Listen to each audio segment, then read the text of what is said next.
Salut, c'est Thomas Rozek.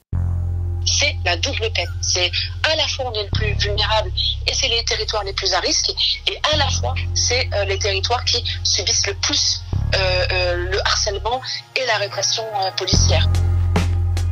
Il y a quelques épisodes de ça, avec ma camarade Victoire Toyon, on a ouvert la grande question qui fâche, celle de l'inégalité face à la crise du coronavirus, ou plutôt des inégalités. Car cette situation, comme tous les grands chocs mondiaux, elle sert de terrifiant accélérateur à tous les dysfonctionnements qui depuis des décennies caractérisaient déjà nos sociétés. On a parlé donc des inégalités de genre face à la pandémie et au confinement, mais il y en a bien d'autres. Et parmi les plus flagrantes, les inégalités de race et de classe. Contrairement à l'idée reçue un peu trop rapidement rabâchée d'un virus qui frapperait de la même façon les riches et les pauvres, les ministres comme les ouvriers, la réalité apparaît peu à peu bien plus nuancée, voire bien plus déséquilibrée, et ce dans tous les pays frappés par la pandémie. C'est donc à ces décalages aggravés par la crise qu'on va s'intéresser avec notre épisode du jour. Bienvenue dans Programme B.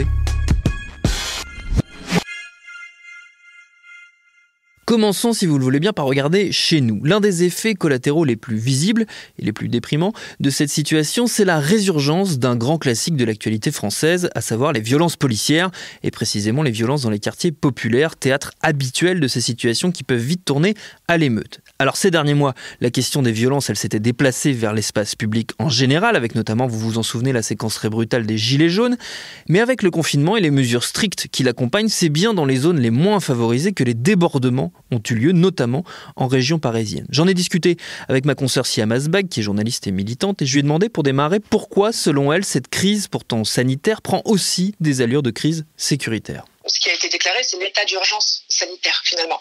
Et à chaque fois qu'il y a état d'urgence, il y a renforcement des mesures d'exception. Et donc, forcément, les régimes d'exception s'appliquent en priorité aux non-blancs et aux habitants des quartiers populaires ou des anciennes colonies départementalisées. Donc, finalement, en vrai, si, c'est lié. C'est la guerre sanitaire, elle prend aussi forme à travers la répression policière, la répression judiciaire, etc.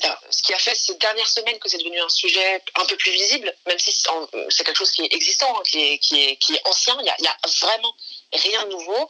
Ce qui change, c'est que comme les gens sont un peu plus chez eux, à cause du confinement, ils utilisent davantage que d'habitude les fenêtres et les balcons comme des observatoires des violences policières finalement. Et donc ils vont filmer. Donc on a plus de vidéos. Et les vidéos, ça rend visible ces violences-là. Alors que d'habitude, elles vont se dérouler loin des regards, quand les gens travaillent ou pas, ou la nuit, etc. Mais bref, il y a moins d'images finalement de ces violences-là. Là, elles sont filmées, elles sont rendues accessibles par des gens qui les diffusent sur les réseaux sociaux. Elles sont nombreuses et elles sont souvent très violentes, donc ce qui rend la chose encore plus spectaculaire au sens littéral du terme, et ce qui suscite après les vagues d'indignation. Est-ce que la stratégie, là pour le coup sanitaire, du confinement est aussi un accélérateur des tensions qui peuvent exister dans ces quartiers qu'on évoquait, dans le sens où évidemment les conditions de vie ne sont pas les mêmes que quand on est en résidence pavillonnaire avec de l'espace, de la place et le luxe de pouvoir faire la fameuse introspection qui est censée nous apporter le confinement et de lire, etc. Est-ce que le fait de se voir imposer ce maintien à domicile dans des espaces qui ne sont pas forcément hyper confortables a servi selon vous d'accélérateur? Oui, bien sûr. En fait, c'est-à-dire qu'on peut tout à fait estimer, et c'est le cas, en tout cas les scientifiques le disent, et puis les personnels soignants nous l'ont dit, que le confinement était une nécessité. Soit. Le problème, c'est la manière dont il a été abordé et imposé à tous de la même manière, alors que tous ne vivent pas les mêmes réalités sociales. C'est-à-dire qu'il y en a qui ont la chance de pouvoir être confinés dans des appartements suffisamment grands pour leur famille, qui en ont les moyens, le loisir, etc. et tout. Il y en a qui ont été obligés d'aller travailler. Il y en a qui, quand ils vont travailler, occupent des emplois précaires, difficiles, dangereux même, dans lesquels toutes les conditions de sécurité ne sont pas réunies. Il s'avère que beaucoup d'entre eux viennent des classes populaires. Il s'avère donc évidemment qu'ils vivent dans les quartiers populaires. Il s'avère que les quartiers populaires, en plus, sont très souvent des déserts médicaux finalement, où il y a une très faible couverture médicale, une plus longue attente avant d'aller consulter le médecin, une surreprésentation des maladies chroniques aussi qui sont à risque dans le cadre du Covid-19, comme le diabète notamment, etc. Bref, il y avait tout un faisceau de facteurs qui a fait que, évidemment, que c'était plus difficile, que ces territoires-là étaient plus vulnérables et que c'était plus difficile de s'y confiner. Puis il y a aussi la question des jeunes. Par exemple, le département du 93 dont on a parlé, c'est un département qui est l'un des plus jeunes, où il y a beaucoup de jeunes, donc il y a un autre rapport aussi à l'espace public, etc. Et puis, tout simplement, on ne s'est pas posé la question. Moi, je sais que j'ai été prof et je sais que ça aurait été difficile pour moi d'expliquer à des jeunes qu'il est absolument nécessaire de se confiner quand ils ont des mamans, femmes de ménage qui vont travailler le matin à 6h du matin, même quand une partie de la France est confinée, quand ils ont des papas qui sont ouvriers et qui sont obligés d'aller sur le chantier, quand ils ont des grands frères qui sont livreurs et qui continuent de travailler. C'est-à-dire qu'à un moment donné, la règle du confinement, il faut l'appliquer, il n'y a pas de problème, mais il faut aussi pouvoir faire en sorte qu'elle soit appliquée partout de la même manière et dans des conditions optimales pour tout le monde. Et en vrai, on sait très bien que c'est pas le cas. Et à cela s'ajoute la répression. C'est-à-dire qu'on a des territoires qui sont les plus vulnérables face à l'épidémie du coronavirus, mais qui ont aussi été les plus réprimés.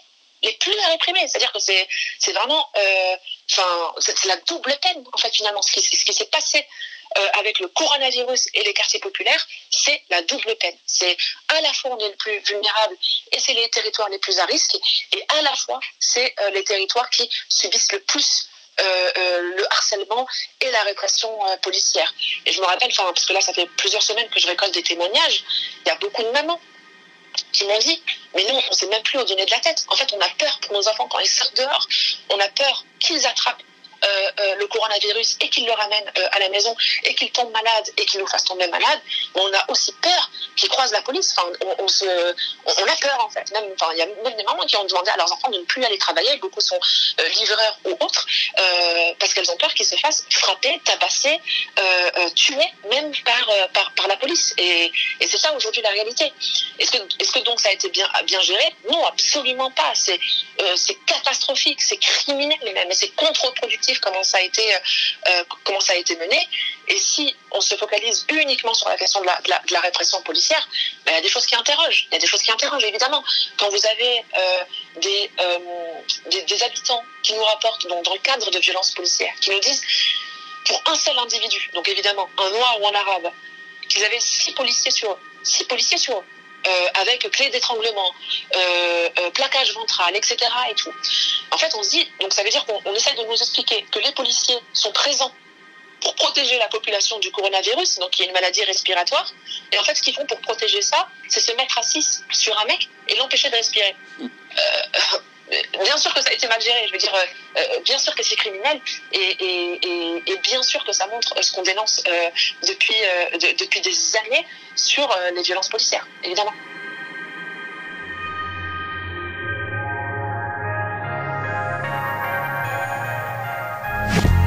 Évidemment, la France est loin d'être le seul pays où la crise accentue les inégalités sociales et raciales. Il suffit pour s'en convaincre de regarder ce qui se passe aux États-Unis, devenu l'épicentre de la pandémie, où une des populations les plus durement touchées sont les Noirs américains, avec des chiffres qui laissent songeur. À Chicago, par exemple, il y a quelques semaines, 72% des morts du Covid-19 étaient noirs, alors que les Africains américains ne représentent qu'à peine 30% de la population. Alors évidemment, les données sont encore partielles, mais elles donnent une idée de ce qui se joue. J'en ai discuté avec Charlotte Recoquillon, elle est chercheuse associée à l'Institut français de géopolitique, elle est cofondatrice aussi du réseau d'études urbaines nord-américaines, et la situation ne l'étonne pas beaucoup.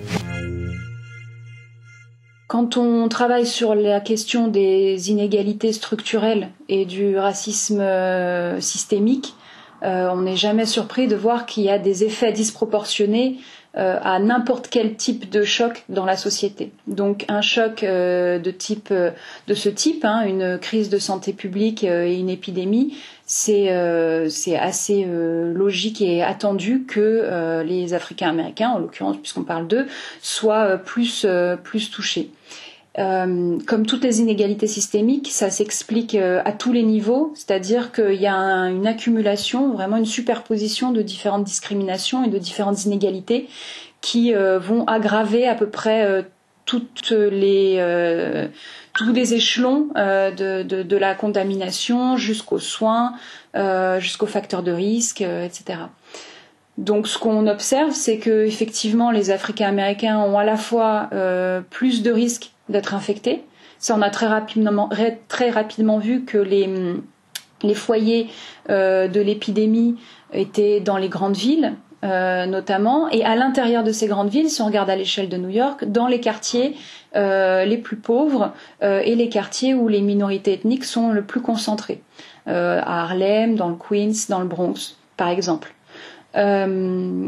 Donc il y a également plus de risques d'infection de contamination parce que par exemple il y a une utilisation des transports publics accrue. Il y a des infrastructures sanitaires plus défaillantes ou en tout cas en moins grand nombre. Il y a une densité plus forte dans ces quartiers-là, des foyers avec un nombre d'occupants plus élevé que dans les quartiers plus aisés et dans la population blanche. Quoi d'autre? Enfin, il y a déjà une circulation plus importante, des gestes barrières plus difficiles à mettre en place. Par exemple, si on voit la question des supermarchés, de l'accès aux supermarchés, on sait que dans les quartiers les plus pauvres et les ghettos, qu'on appelle aussi des déserts alimentaires, où il y a moins de supermarchés, de moins bonne qualité, avec des normes d'hygiène moins respectées, etc., c'est beaucoup plus difficile de mettre en place des mesures barrières, d'accéder à son alimentation de manière plus sécurisée. Sur les formes graves de coronavirus qui sont les plus emblématiques, en tout cas les plus marquantes, parce que c'est celles qui conduisent le plus souvent au décès, là aussi les chiffres sont assez impressionnants et on nous les explique en disant que les Africains-Américains sont plus touchés par ce qu'on appelle les comorbidités, donc c'est les pathologies associées qui peuvent aggraver le virus, notamment le diabète ou l'hypertension. Là aussi, il y a sans doute diverses raisons, peut-être des raisons biologiques, mais il y a aussi et surtout des raisons sociologiques et structurelles. Effectivement, donc en plus, les Africains-Américains sont plus susceptibles de développer les formes graves parce que, comme vous venez de le rappeler très justement, ils ont donc les facteurs de comorbidité, obésité, diabète, asthme, hypertension, enfin tous ces problèmes cardiovasculaires aussi, etc. en plus grand nombre. Et ça s'explique pas par les comportements individuels des gens ou leurs actions, mais bien par c'est le résultat. C'est la somme d'un certain nombre de discriminations au cours des différentes décennies, voire des siècles.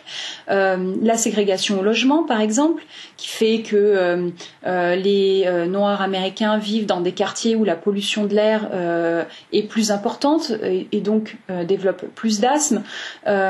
C'est vrai aussi ce que je disais sur les déserts alimentaires, qu'une mauvaise alimentation et une insécurité alimentaire font que les problèmes d'obésité ou de diabète sont plus importants. Les inégalités économiques font que, en temps de crise comme ça, le fait de perdre son travail du jour au lendemain et donc sa sécurité sociale en partie ou sa mutuelle et l'absence de réserves financières importantes d'économie et l'impossibilité de thésauriser pour les Africains-Américains par rapport aux Blancs font qu'ils se retrouvent plus rapidement dans des situations de stress alimentaire et de stress multiples. D'ailleurs, en parlant du stress, les questions de santé mentale et de psychologique sont très importantes dans les quartiers pauvres.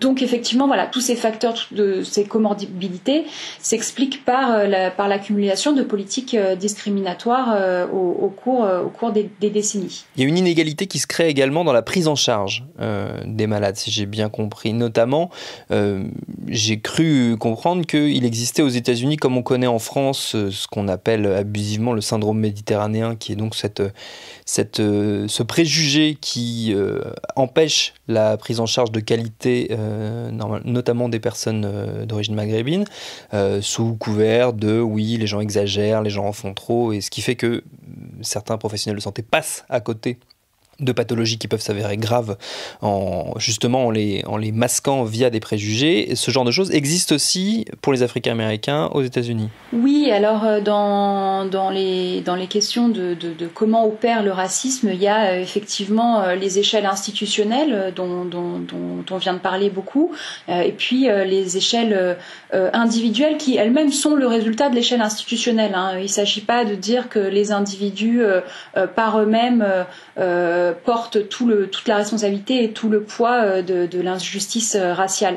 Mais les gens intériorisant un certain nombre de préjugés raciaux, effectivement, les portent dans leur pratique professionnelle, quelle qu'elle soit, quand on est journaliste, professeur, médecin, etc. Et donc on observe que parfois la prise en charge, par exemple la prise en compte de la douleur, n'est pas la même quand il s'agit d'un patient blanc ou d'un patient noir, et que certaines recherches montrent que ce genre de biais racistes sont exacerbés en temps de crise et en temps de stress. Voilà. Alors après, les inégalités dans la prise en charge, elles se situent aussi sur le fait que les infrastructures sanitaires ne sont pas les mêmes. On commence à se rendre compte aussi, et peut-être que c'est important de le rappeler d'ailleurs, que pour l'instant on n'a pas non plus des chiffres extrêmement précis, exhaustifs, et qu'on travaille un petit peu à vue. Néanmoins, les remontées du terrain montrent que les tests sont plus souvent pratiqués dans les quartiers blancs et dans les quartiers riches que dans les quartiers noirs. Donc même au niveau du diagnostic, de la phase de diagnostic, on retrouve des inégalités. Donc après, effectivement, elles se retrouvent en chaîne. Mais sur la question de cette prise en charge et de ce décalage d'attention à ce que vit la communauté noire, on a vu par exemple il y a quelques années le scandale de la ville de Flint dans le Michigan, où l'intoxication de l'eau au plomb dont les habitants se plaignaient depuis 2 ans parce que ils avaient observé qu'ils avaient des problèmes de santé, qu'ils avaient des pertes de cheveux, qu'ils avaient des problèmes de peau, etc. Et les autorités étaient tout à fait sourdes à leurs plaintes et à leurs revendications. Donc effectivement, ces problèmes de racisme environnemental, de racisme dans la santé, etc. sont anciens et sont assez récurrents. Ce qu'on a tendance à oublier, et d'ailleurs c'est vous qui me l'avez appris quand on a préparé cette émission, c'est que comme ces problèmes environnementaux, sanitaires qui désavantagent les populations africaines-américaines existent depuis longtemps, elles sont également présentes depuis longtemps dans le discours militant des groupes qui défendent ces minorités, qui d'ailleurs ne sont pas tant que ça des minorités aux États-Unis quand on regarde les chiffres, notamment les Black Panthers qui ont eu une politique de santé qu'on connaît bien sûr beaucoup moins que leur militantisme très actif. Oui, les Black Panthers, ils avaient pour caractéristique, et d'ailleurs c'était ce qui faisait la radicalité de leur engagement et de leur programme, c'est qu'ils avaient, un peu comme Black Lives Matter aujourd'hui, une vision extrêmement globale et globalisante du problème du racisme. Donc pour eux, c'était important d'avoir une action à la fois sur le front de l'éducation, des droits, de la police, du logement, de l'emploi et aussi de la santé.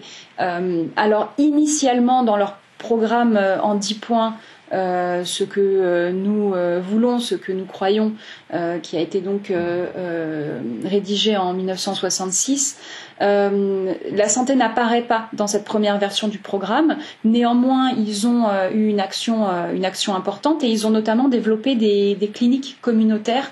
Il y en a eu jusqu'à 13 à travers le pays, et qui étaient destinées à aider les patients, enfin les membres de la communauté africaine-américaine, à à avoir accès aux structures médicales existantes, où le racisme, on est quand même juste au lendemain des droits civiques, pas très longtemps après les lois de Jim Crow, il y a encore une ségrégation très très forte dans le pays, et donc il s'agissait d'aider les Africains américains à accéder à aux hôpitaux, aux médecins, et ils identifiaient, les Black Panthers, ils facilitaient cet accès-là, par exemple en identifiant des médecins alliés. Qui allaient être bienveillants, même s'il était encore impossible d'avoir un accès exclusif à des médecins noirs, par exemple, il y avait des médecins blancs qui étaient identifiés comme des alliés. Donc ça, c'était une chose. Après, ils ont aussi développé donc leur propre clinique où ils effectuaient un certain nombre de soins, ils ont formé des militants à cela, et ils ont aussi beaucoup travaillé sur la question de la drépanocytose. Qu'ils ont très rapidement identifié comme étant un problème qui touchait de façon disproportionnée la communauté noire et qui n'était pas dans le radar des autorités. Et donc, ils ont fait des campagnes de dépistage sur la drépanocytose et puis de lobbying, de mise, pour faire connaître cette maladie et ce problème. Et puis ensuite, je crois que c'est en 1972, ils ont vraiment intégré la question de la santé dans leur programme. C'est devenu le 6e point de leur programme en 1972, où ils demandent une santé, un accès aux soins gratuits pour tous les Noirs et les personnes opprimées. Donc vraiment, ça fait partie depuis longtemps de leur stratégie d'action.